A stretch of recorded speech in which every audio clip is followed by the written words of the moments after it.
Hey everybody, welcome back. This is Kathy from Synapse Care Solutions, and we have another video in our series on caring for and from the heart. This week we have Lauren Salinas, who is going to be sharing with us an assessment of nurses' knowledge in the CVICU on developmental principles. Things like how much TV should a baby have, and holding, and what might hold you back from holding a baby. So she wanted to see what the knowledge was of the nurses in the CVICU related to developmental care. And then what they did is they put together a developmental care program, including things like developmental care rounds and a workshop and various other holding initiatives and care practices. This is a great practical presentation showing just how you can start with an assessment of knowledge and culture in your unit and then implement some best practices. So I hope that you'll enjoy this presentation from Lauren. And if you'd like to get the slides to follow along, go ahead and either scan the QR code here on the screen or click the link in the show notes below. Also, if you haven't already subscribed to our YouTube channel, go ahead and hit that like and subscribe button. It helps us bring you more free content. So if you are watching this on our channel, thank you so much. Your support means everything to us. All right, without further ado, I hope you enjoy this presentation from Lauren Salinas. Welcome back, everybody. I'm excited to introduce our next speaker, Lauren Salinas. So I actually heard Lauren present a poster at a recent CHOP cardiac conference and really was very interested in her. Lauren Salinas has been a nurse since 2014. She currently resides in Houston, Texas, and she has served in the role of clinical specialist at Texas Children's Hospital since 2018. She works in the Heart Center, which encompasses the Cardiac Intensive Care Unit, the Cardiac Patient Care Unit, and the Adult Congenital Heart Disease floors. Her topics of interest include neurodevelopment, developmental care in the cardiac population, and all things CLABSI prevention. Her favorite part of the job is seeing the impact of quality improvement. So welcome, Lauren. Hello, everyone. All right. Well, like Sarah said, I'm Lauren Salinas. I'm a clinical specialist at Texas Children's Hospital in Houston, Texas. I work in the Heart Center. We house a CICU, and we also house acute care. We call our CPCU. And then most recently, we opened a floor of adults, so an adult congenital floor. We've got a wide variety of patients, as I'm sure you can imagine. I'm excited to talk a little bit about how we evaluated our nurses' knowledge of integrating developmental care at the bedside and some of the projects we've done as a result of that. All right, so Texas Children's Hospital, we moved into a larger building called our Legacy Tower. We moved to house 54 CICU beds in 2018. So as you can imagine, we had to expand our nursing workforce, our physician workforce, our APP provider workforce. We were moving into a much bigger space. And within that space, we have a dedicated 12-bed neonatal cardiac unit. So we acknowledged the need to have some appropriate and specific care for our smallest patients. And so that was a fun space to move into and a new adventure for us. So we had approximately 90 nurses before we geared up to move over into our Legacy Tower. So we had to almost double that. So we now have approximately 175 nurses, and we do approximately 500 neonatal and infant specific cases each year. So this is definitely a huge part of our population in our unit. And so we need therapies and interventions that are very specific to this group. We also have an outpatient cardiology developmental outcome program, and they have about 500 visits a year. And so that's a very robust program as well. So I just want to start with a little bit of background on why we felt that developmental care outcomes were a topic of interest within our CICU. So it's established in literature that neurodevelopmental delay in congenital heart disease patients is very prevalent, and especially in those undergoing congenital heart surgery. So while more severe congenital heart disease is correlated with more severe neurodevelopmental and developmental delays, we also know that within the ICU, the hospital length of stay, no matter what acuity the patient is, can also be a risk factor. So this led us to ask how we could focus and improve the developmental experience of those patients in their ICU environment and also for their parents. So we know that the ICU environment can be very noxious, sometimes overwhelming, even as a bedside nurse. And if we're overwhelmed, then those tiny little babies in our cribs and our warmers are super overwhelmed. So you can only imagine what that's doing to their brain and their anxiety levels and their development. Lack of sleep, disrupted sleep, etc. We also know that within the congenital heart disease patient population, different levels of physiologic stress, whether that's a bypass run or a chronic or acute hypoxia, and then also the use of medication and sedation that alters the wakefulness and sleep cycles of these patients, that can affect their development as well. And many of our patients, while they're hospitalized, can't be held in the same way a typical baby outside of the hospital might be able to be held. And so that affects their ability to bond with parents or their caregivers, and also the caregiver's response to that as well. This is a unique developmental care challenge in our CICU that is throughout our hospital. We have several NICUs as well, and they share these same struggles. So I'm going to talk a little bit about that project that Sarah saw a couple months ago at a different conference. We wanted to better understand what our baseline was for our nurses. So we wanted to understand their perceptions of developmental care and what they needed to be pioneers at the bedside to improve developmental care. Our first survey was a subjective perception survey. We wanted to get their perception of developmental care at the bedside. We received 251 responses to the survey, and based on the positive responses, we wanted to do an objective survey and see what their knowledge of common milestones was in the CICU. So on the next few slides, you're going to see two different sides on your screen. On the left, you're going to see the results of the subjective survey, the perception survey, and then on the right, you're going to see the objective survey where we surveyed their knowledge. So as you can see on the left, our first results deal with integration of developmental milestones at the bedside of a typical developing baby.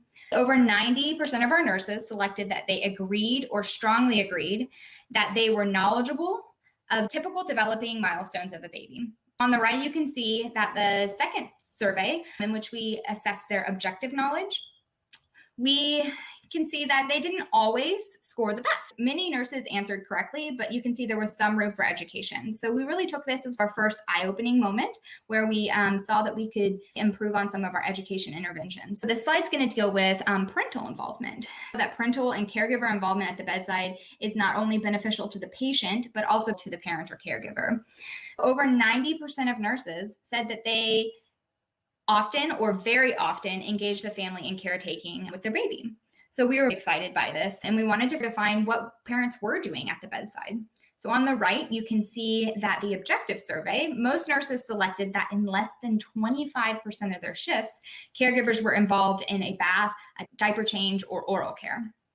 So there were more parental involvement in things like soothing, which gave us an indication that parents were present at the bedside, but maybe there was room to educate both the parents and the nursing workforce and any provider at the bedside, ways that they could bring the parents or caregivers into care other than just soothing. So there was room to educate on these methods. Part of the feedback we got was that maybe some people perceive these things as not safe. Maybe it wasn't safe to do a diaper change on this patient if you weren't trained in healthcare. But what we found is that parents can do a lot of the cares. It just has to be a topic of discussion and education for both the caregiver and the person that's working with them from the hospital. The last set of survey results I'm going to share with you today have to do with the ICU environment. One item that is available in every ICU room is a TV in every single room. And so I found that if there's a TV available, our nurses and our providers love to turn that TV on and turn it to a kid's show or put a movie on, or sometimes they put the landscape with the soothing music in the background. So it's not uncommon to walk into a month-old baby and have a TV on in the room.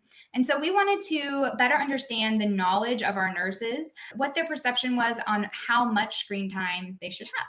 We asked them what the AAP recommendation of screen time was in infants under a year of age. As you can see, 60% of nurses selected the appropriate amount, which is 0. I know how hard this is. I have an 11-month-old, and so I know that outside of the hospital, it's difficult to not set your baby in front of a screen. We're not saying that we may never put a under 1 year age of old baby in front of a screen, but we just wanted them to be aware of it. So we sought this as an opportunity. A lot of times when babies are fussy, we think that if they're not tired or they can't sleep, then let's entertain them. In the ICU environment, oftentimes days and nights are very mixed up. So we often see that as a trigger for when maybe the TV gets turned on. So we wanted to understand how much people thought babies were supposed to sleep. This is a common misconception both in and out of the hospital. So 58% of our nurses selected the appropriate amount of time, which is about 14 to 17 hours in infants under 1 month of age. But you can see that there was room for education on the appropriate amount of hours of sleep. So that 20 to 22, if a baby were to be awake for more than 2 to 4 hours, one might believe that they're awake too much. So we saw that as a great opportunity for education. We discovered there was a potential mismatch. We thought, based on our first subjective survey, that our nurses knew how to integrate care into the bedside, that they knew all of the developmental milestones, because it was more of a perception survey. We didn't evaluate the objective knowledge in that first survey. So we know that there were limitations to the survey, and we didn't capture all the work that our providers do. There's 1,000 things during their shift that we weren't able to capture in that first or second survey. But we did learn that there was a need for a more multidisciplinary approach, which prompted us to get a group together. We call it our Developmental Care Committee, to launch several projects to combat some of this education and really revolutionize developmental care at our bedside. So I'm going to talk a little bit about some of the initiatives that we launched. Some of the highlights of our developmental care committee were the launching of our developmental care rounds. We launched these just before the survey, and this was born out of rounding. So with these rounds, we get a multidisciplinary team together. At first, the nurses were not as engaged. We made the decision to engage them and have them give us a recap of the patient at the beginning of the rounds.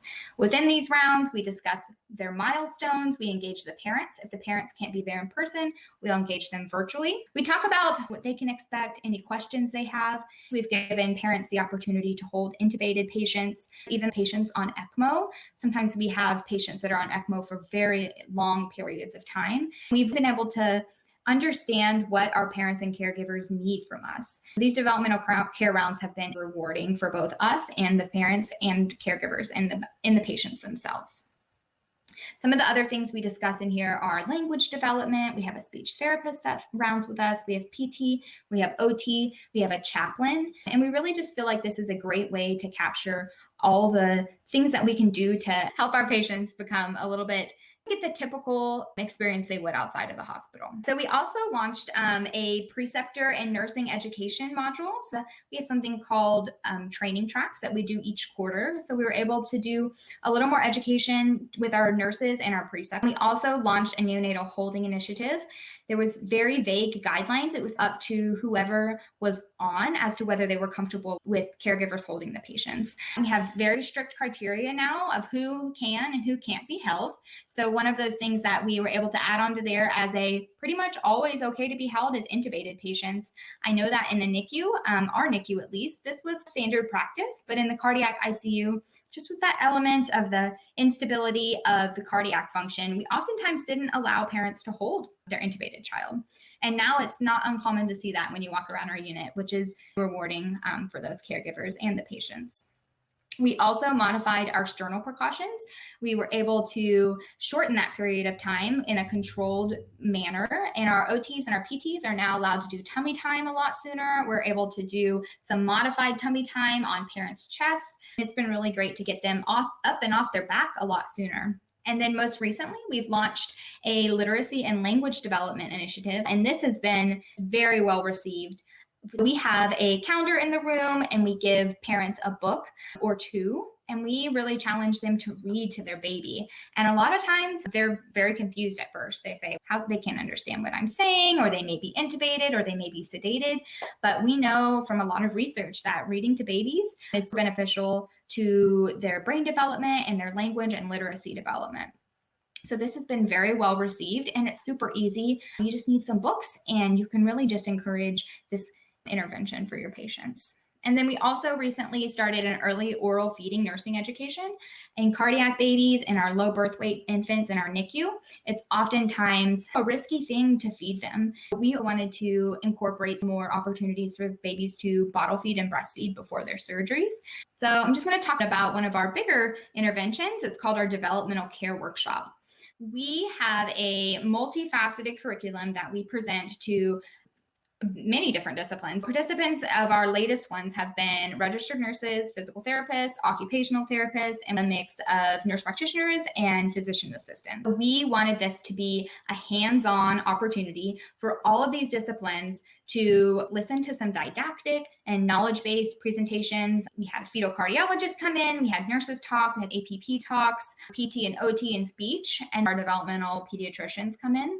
And then one of the things I thought was the most rewarding is we brought in a long-term parent. So a parent who had a patient in our unit for quite a while came in and talked about their experience with a hospitalized infant and what they found rewarding and where they wish they had more opportunity to interact with their baby.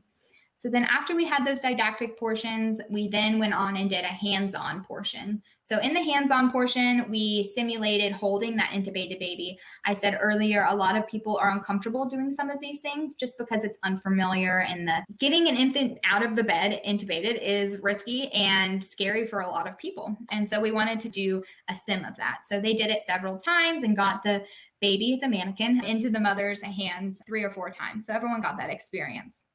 We also talked a lot about developmental positioning. What is an appropriate positioning for a baby? A lot of times our patients are on their back because they're intubated, or in the ICU, cardiac ICU, they may have an open chest. And so there's very limited positions you can put them, but you can be thoughtful of, even if they are constrained to the positions they can be in. We talked about the different ways that you can support development of their bones and their ligaments. And then lastly, we also talked about appropriate activities. So this is where we talked about TV use. We talked about appropriate toys. We have a robust child life department that can help you get age appropriate toys to play with, whether they're the black and white pictures if the baby's very young, or appropriate toys to work on physical skills. And that's been great, just educating on that. We see a lot more age appropriate toys being used in our unit. I'm going to stop presenting so that we can all talk. That concludes all the information I have on here, but I know in my last conference there was a lot of questions. So I wanted to give everyone the opportunity to maybe talk with me about things that you had a question about. Can they talk to me, or can they only chat in the private chat? So they're going to be putting their questions in, and then they sort of get fed to me so that I can ask you. Yeah, I had a question. So the modified sternal precautions that you spoke about, how were those developed? Was that based on research, or was it based on the comfort level of your surgeons at your institution? Or how did you develop those? We collaborated with our surgeons and our surgical APPs, and we looked at events. So we wanted to know what events, if any, has there been surrounding deviations of surgical site and sternal precautions. And there was very low amount of events, right? We had a pretty liberal amount of time that they did not want them on their bellies or pulling up on things. And so we were able to reduce that. And now at 4 to 6 weeks, they can do a modified sternal precautions, which includes a soft pillow under their chest or on mom and dad's chest or their caregiver's chest. And there's not much research out there, as we all know, especially for my units. I always like to joke, there's no research, so let's make it, let's make the evidence, let's do it. And so that's been rewarding. I think it was something, I don't know if everyone else has this challenge, but a lot of times we're very set in our ways, especially if your organization has been around for a while. When we first brought it up, I think there was a little bit like, no, this is what works for us. It's all good. We've been doing this for a lot of years. Right. But as soon as we explained what it limits for both the patient and the caregiver, they were very open to exploring it. Someone is asking, do any physicians participate in the workshops? Yes, they do. So we have a core group of 3 physicians that lead committee with me. One of them is an attending, one of them is one of our fellows, and then one of them works as an outpatient cardiologist and an intensivist.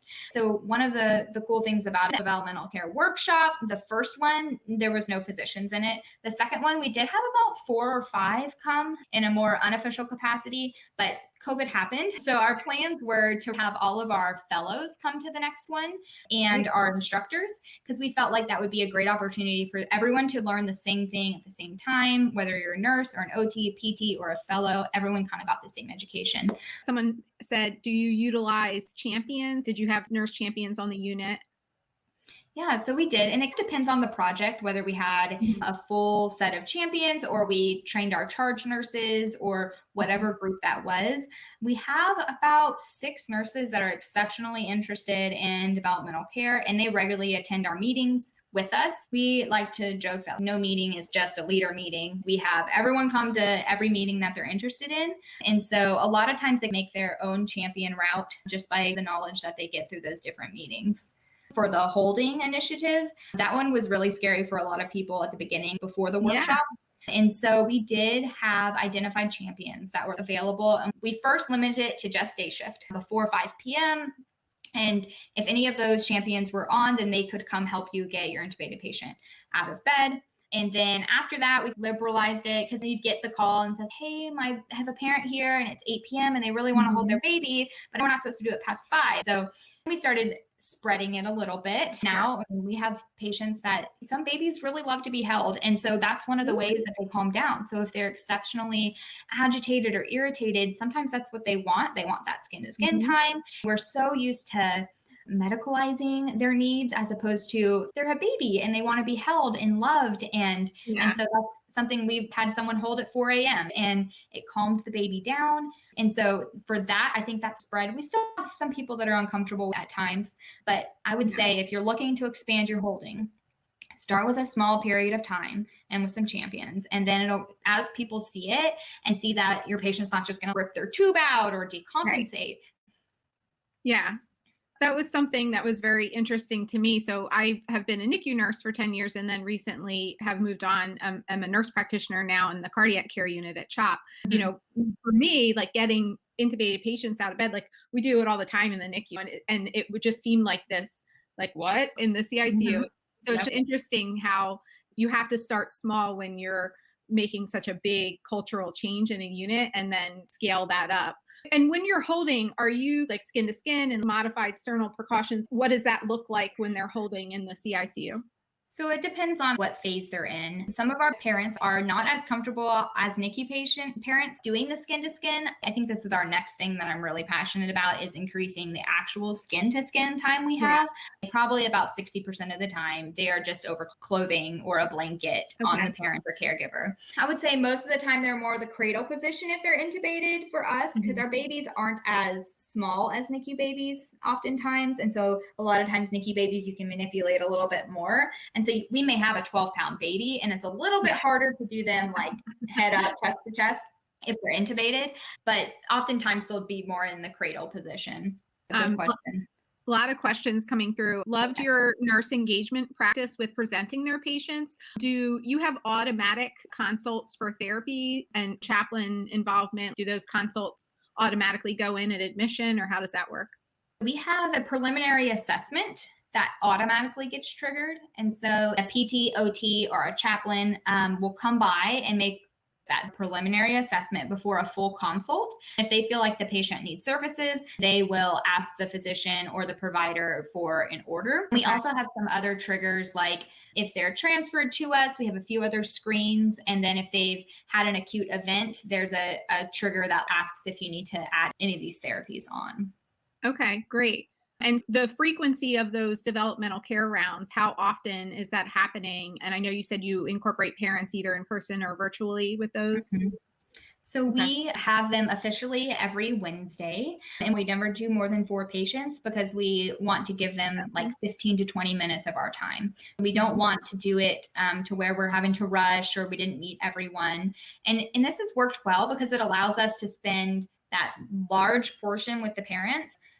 A lot of times this is their opportunity to come and just open up about their concerns or what's making them, honestly, they cry a lot in these rounds sometimes at the beginning. And then by the end, they say, thank you so much. I'm excited to do this, or I'm going to go buy some books on Amazon right now, or I'm going to go buy this toy. And so by giving them that 20 minutes, it just provides a larger opportunity to spend with them. Now we do follow-ups. So say we round with them at the beginning of June, maybe in 4 weeks, we'll do another follow-up and give them another 20 minutes. But parents really like it. Sometimes we have parents that ask if they can do it weekly, and we like to give everyone a good amount of time. We've actually expanded it out of our neonatal ICU. So it's been good to get some of the older babies as well and help them. Yeah, that's great. Someone's asking, do you also include RTs in the rounds and classes? And I would think like withholding, I know our RTs in the NICU, they really play a role in getting our intubated patients in and out of bed. So they don't participate in our rounds at this time. We did have an RT that was helping with the simulation in the developmental care workshop, but you bring up a good point. Maybe we should involve the RTs as well. Yeah, I think they're hugely involved in the NICU. In units I've worked in getting babies in and out of bed. And they're definitely involved in the actual act of getting them in and out of bed. But the training, you're right. Like, is every RT as comfortable as all the other RTs at getting them in and out of bed? Let's see, other questions. Someone is asking about your survey questions. Have you published those? Are they available? Would you be able to share them with us? We have not published them. If you want to send me an email, I'm very happy to talk with you about our different questions. My email, it's on my handouts as well. So then people want to reach out then to Lauren, they can email her directly. Someone was saying that cradle skin to skin, because for better eye contact, also parents are using their two hands. And so then they're not like holding it on their phone, not paying attention to the baby. I do think that's great. And you already talked about the nurse champions. And what's the time commitment involved in the workshops? So how long are they generally? The workshop that we did was 4 hours. The first half was didactic, and then we did the hands-on. People were very interested, had tons of questions. So we did have to remind ourselves to keep within our time limits, but you could do however long or short you want. The shorter you go, I guarantee people will want more. So we've even talked about having an advanced course later on because people are so interested. Like there's so much turnover and it's hard to capture 100% of your staff. Have you thought about doing a recorded workshop that you could put on your e-learning platform for ongoing competency and as you're onboarding new staff to be able to at least get that didactic portion and then be able to capture them later with the hands-on? We have talked about it. So I think what's going to happen with our next set of actual developmental care workshop is we're going to go ahead and record that didactic portion and then and then do small groups for a station format just for an hour and have them practice the holding and then go to another room and practice positioning and go to another room and talk about the other things. Our nurses are tired of watching things online and so I'm not sure how engaged we can guarantee that people are, but I think in the future, when some of this online engagement kind of slows back down, they definitely would be an option. And someone is wondering what sort of budget you were given. Was the administration supportive of paying for this time? Was it voluntary? Did everyone have to participate? So we did have to go to our leaders all the way up to our executive committee of our heart center and tell them it was almost like a project presentation. This is what we wanted. This is how much time we need. This is the estimated cost. We were able to keep the cost of our workshop as far as supplies and those types of things to a minimum. Our only expense was snacks. We did pay them. And because it was 4 hours, they did not go into overtimes. At 40 hours, they hit overtime. So we were able to get permission to have people come in for those 4 hours. Did you bring in outside speakers or who presented the didactic portion? It was all internal between our physicians, our outpatient cardiac outcomes clinic physician came to talk, and then our PT and OT managers and our speech managers come and speak at the presentation as well. That's great. Yeah. So we're able to keep it fairly low cost. And I think that's one of the things. I will say that we asked for a grant to make some videos to tell parents that we had these workshops and to show them some of the things they could ask for. And I would encourage you to ask your hospital, what are some ways that we could get some money to help us do X, Y, and Z? Because when we asked, they said, oh, hey, deadline's due next week, but you could apply for this grant. We would have not known about that if we hadn't asked. So always ask because you never know. And I think that that's so true. You never know until you ask the question. And I think too, there are a lot of resources that people might not be aware of in their own institution. And it's just about trying to seek those people out.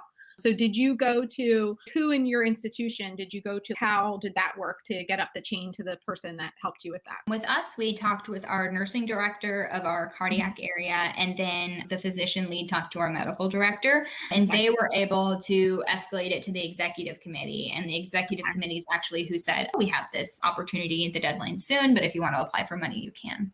And so they had a special fund set aside. But I think in general, if you are finding that maybe you don't have the nursing side or you don't have the provider side, just work up your food chain or your education council. Some places have education and research councils. Go to them and ask, because if it's not coming internally, maybe there's something externally you can apply for as well. Did you go to your IRB for this?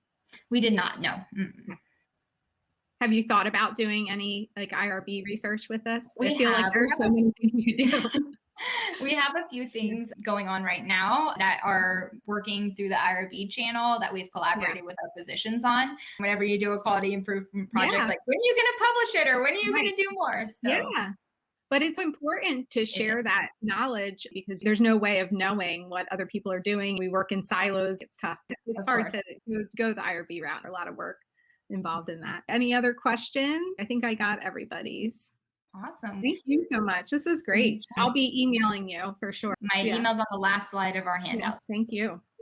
Okay, everybody, I hope you enjoyed that presentation from Lauren Salinas. It was such a great conversation that we had during the 2021 One Conference online, and we had Sarah Bakke being our moderator. Thank you so much to her, and as well as Lauren, and just all the great questions and conversation that happened from this presentation. There's just so many pearls of wisdom throughout this. I hope you took great notes. If you need the slides from this presentation, scan the QR code here on the screen or click the link in the show notes below, and you'll be taken to a page where you enter your email address and we'll send you the slides right away.